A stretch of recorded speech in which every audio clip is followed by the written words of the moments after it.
সম্মিলিত হিন্দু মহাজোটের সাধুসন্তীদের প্রতি শ্রীচরণে রইল আমার অবনত হস্তকে সশ্রদ্ধ প্রণতি জ্ঞাপন করছি। আজ আমরা সনাতনী জাতি একাত্তরের পর হইতে কত নির্যাতনে সয়ে সয়ে আজ আমরা নির্যাতনের চরম এবং পরম সীমায় পৌঁছিয়েছি। আমরা ভেবেছিলাম 5ই আগস্টের পরে বাংলাদেশের নূতন স্বাধীনতার ঘোষণা দিয়েছিল, কিন্তু না, এটা মিথ্যা। আমাদের আশ্বাস দিয়েছে আমাদের জন্য স্বাধীনতা। যদি সনাতনীদের স্বাধীনতা হতো, আজকে এই সমাবেশ সভায় নাহিদ কেন ইন্টারনেট ছেড়ে করে দেওয়া হলো? নাহিদের সাথে যখন ছাত্ররা ছিল তখন কি সনাতনী ছাত্র ছিল না? তাহলে বৈষম্যবাদ ওদের মনে এখনো আছে। ওরা সনাতনীদের কখনো হিংসা ভোগেনি। আজকে কেন রংপুরের আগেও সমাবেশে জিলা স্কুলে দেওয়ার কথা, যেখানে পিছু মহোদয় প্রথম পারমিশন দেওয়া হয়, ভুলে গিয়েছিল নাসিমুদ্দিনকে টাকা খেয়ে আমাদেরকে এই সমাবেশ বাতিল করে। পিছু মহোদয় ভুলে যাবেন না। আমরা পিছু এত বছর আপনার এই আসন থাকবে, কিন্তু সনাতনী জাতি পৃথিবীর যতটা থাকবে ততটাই থাকবে। আপনার সীমানা বাধা, কিন্তু সনাতনী জাতির কোনো সীমানা বাধা নেই। সনাতনী জাতির কোনো সীমানা বাধা নেই। আমি সনাতনী জাতিকে জানাতে চাই, আজকে যারা যত বাধা দেবে, আমাদের লড়াই তত শক্ত হবে।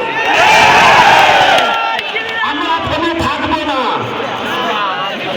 আমরা থেমে থাকবো না। আমি কয়েকটা ঘটনা দিচ্ছি। একেবারে গত 5ই নভেম্বর 2024 ঢাকা বিশ্ববিদ্যালয়ে টিএসসিতে এক মহা সংবাদ সম্মেলন, ইনকিলাব মঞ্চে মুখপাত্র শফিকুল উসমান বিন হাদি আমাদের জয় শ্রীরাম ধ্বনিকে অপরাধের সাথে তুলনা করেছে। করেছে কিনা? সে বলেছে জয় শ্রীরাম নাকি জয় বাংলা জয় বঙ্গবন্ধু স্লোগানের সাথে। মিথ্যা কথা, তোমার ভাবনা নেই। বঙ্গবন্ধু জন্ম তার বাবার জন্ম হবে, তোমার বাপ দাদার জন্ম হবে জয় শ্রীরাম। তুমি এটা ভাবতে পারো না, এটা ভাবে তুমি বুঝাতে চাও। তুমি কি সনাতনী বিরুদ্ধে আচরণ করছো? তুমি এটা ভাবে কি বুঝাতে চাও? তুমি সঠিকুল একটা কথা জেনে রেখো, তোমার বাপ দাদার জন্মের আগে সনাতন ধর্ম, যখন তোমার বাপ দাদার অস্তিত্ব ছিল না, তখন সনাতন ধর্ম ছিল। এটা সনাতনকে হয়ে পূর্ণ করা। আমি সনাতনী সন্ত মন্দিরের কাছে এবং চিন্ময় বাবা সহ সবার কাছে প্রার্থনা, প্রত্যেক জেলা থেকে আমার ধর্ম অবমাননা করেছে, এই বিরুদ্ধে আমার মামলা করতে হবে।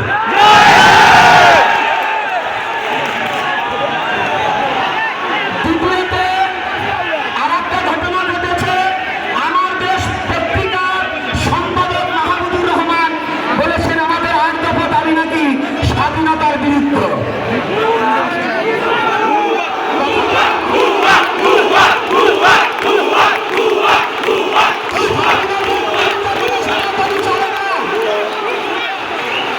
আজকে সনাতনী জাতিগণের দেশ এবং আইনের প্রতি শ্রদ্ধা রেখে কথা বলে।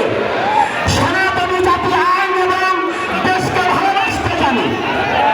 যারা আজকে সনাতনী জাতিকে, যারা ইসকনকে এবং আমাদের এই সনাতনী জাতির 8 দফা দাবিতে যারা রাষ্ট্রদ্রোহী এবং স্বাধীনতার বিরুদ্ধে ঘোষণা করছে, আমি মনে করি তিনি বাংলাদেশি না, উনি বোধ হয় পাকিস্তান থেকে এসেছে।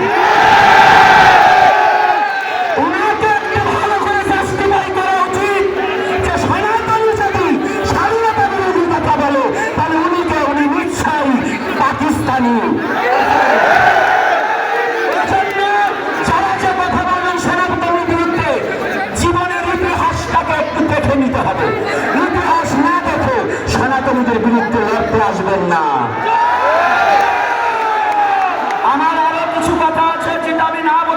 না।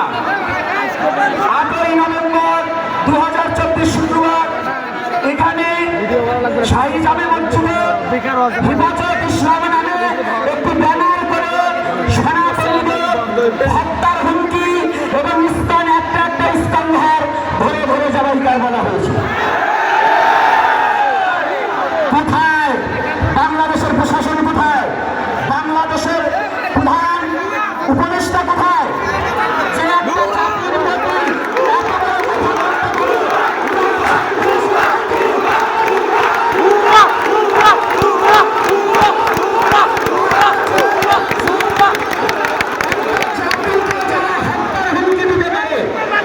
ইসকন অন্য কোনো সংগঠন নয়, তারা জানে না এই বাংলার মাটিতে শ্রীকৃষ্ণ চৈতন্য মহাপ্রভুর আত্মবিদ্যালয়, আর সেই শ্রীকৃষ্ণ চৈতন্য মহাপ্রভুর আদর্শটাকে প্রতিপালন করা হয় ইসকনে।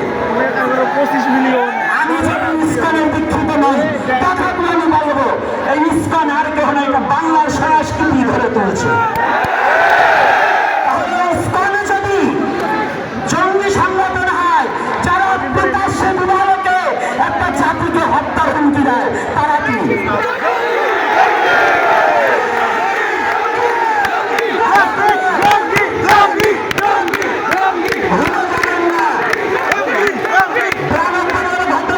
একটু স্মরণ করে দিতে চাই। আপনাদের কথা যদি আপনাকে আমি ফিরিয়ে দেই, জবাবদেহি করতে পারবেন না সেদিকে। 92-তে আল্লাহ আকবার নারায়ে তাকবীর বলে ভোলাতে যে গণধর্ষণ করেছিল, এটা কি ভুলে গেছে? জয় শ্রীরাম যদি খারাপ হয় তার উন্নতি ছিল। সাম্প্রদায়িক দাঙ্গা বাঁধানোর চেষ্টা করবেন না। মাহমুদুর রহমান সাহেবকে বলে দিতে চাই, আপনি চাচ্ছেন এই বাংলার হিন্দু মুসলমান এক সূত্রে গাথা চলতে চাচ্ছে, সেই সম্প্রীতিকে নষ্ট করার জন্য ধর্মীয় উস্কানি দিয়ে এই হিন্দু মুসলমান দাঙ্গা বাঁচাতে চাচ্ছে।